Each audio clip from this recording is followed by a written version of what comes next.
हिंदुस्तान की तारीख के सबसे अहम कानून वन अधिकार अधिनियम, फॉरेस्ट राइट्स एक्ट और सूचना का अधिकार अधिनियम, राइट टू इंफॉर्मेशन, जिन्होंने गरीबों और आम लोगों को ताकत दी, आज हुकूमत की मनमानी से कमज़ोर किए जा रहे हैं। फॉरेस्ट राइट्स एक्ट सन 2006 में ये कानून इसीलिए बनाया गया था ताकि जंगलों में रहने वाले आदिवासी और परंपरागत बाशिंदों को उनका हक वापस मिले। बरसों तक अंग्रेज़ों और फिर आज़ादी के बाद भी आदिवासियों से उनकी ज़मीन छीनी गई, उन्हें अपने ही घर से निकाला गया। यही वजह थी कि बहुत से कबीलाई इलाकों में बगावतें और हथियारबंद तहरीकें उठीं। फॉरेस्ट राइट्स एक्ट ने इन लोगों को कानूनी हक दिया कि वो अपने जंगल और ज़मीन की हिफाजत कर सकें।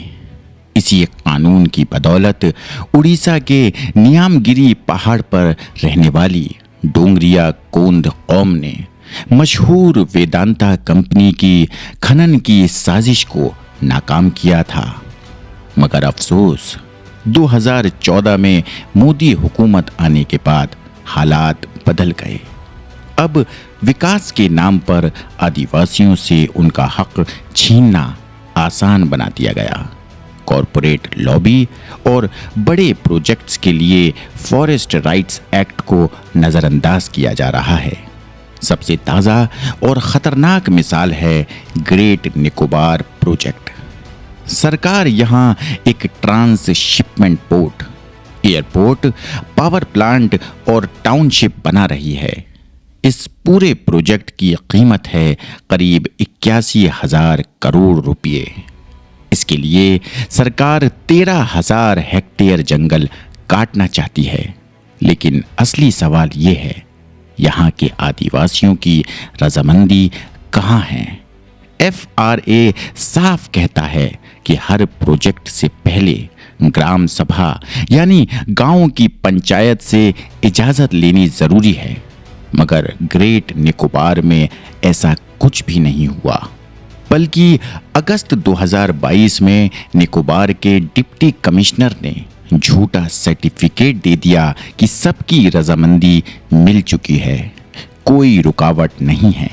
जबकि असलियत यह है कि लिटिल और ग्रेट निकोबार की ट्राइबल काउंसिल ने साफ कहा कि उनसे कभी कोई मशवरा नहीं हुआ, ना ही उनके दावों पर कोई सुनवाई हुई। अब ये मसला कलकत्ता हाईकोर्ट में पहुंचा है, क्योंकि अंडमान निकोबार उसी के इलाके में आता है। मगर यहाँ भी सरकार का रवैया बेहद शर्मनाक है।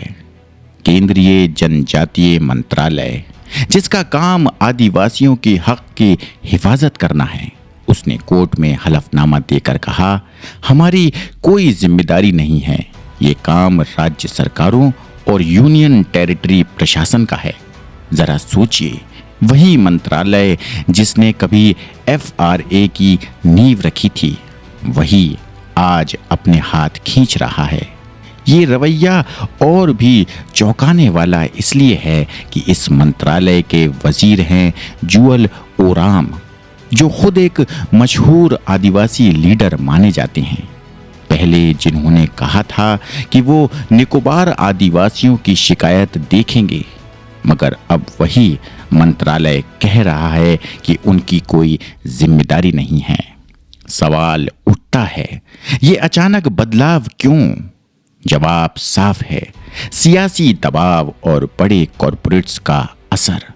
जब अरबों खरबों के प्रोजेक्ट दांव पर हों, तो कानून और आदिवासियों का हक कुर्बान कर दिया जाता है। फॉरेस्ट राइट्स एक्ट ने आदिवासियों को उम्मीद दी थी कि वो अपने जंगल और ज़मीन बचा सकेंगे। लेकिन अगर निकोबार प्रोजेक्ट जैसे फैसले ऐसे ही चलते रहे, तो ये कानून सिर्फ कागज़ों में रह जाएगा। ये लड़ाई सिर्फ निकोबार के आदिवासियों की नहीं है, बल्कि पूरे मुल्क के जंगलों और उनमें रहने वाले सबसे मजलूम लोगों की है। अगर हमने FRA को बचाया नहीं तो जंगल उजड़ जाएंगे, आदिवासी मिटा दिए जाएंगे और कॉरपोरेट्स जंगलों के असली मालिक बन जाएंगे।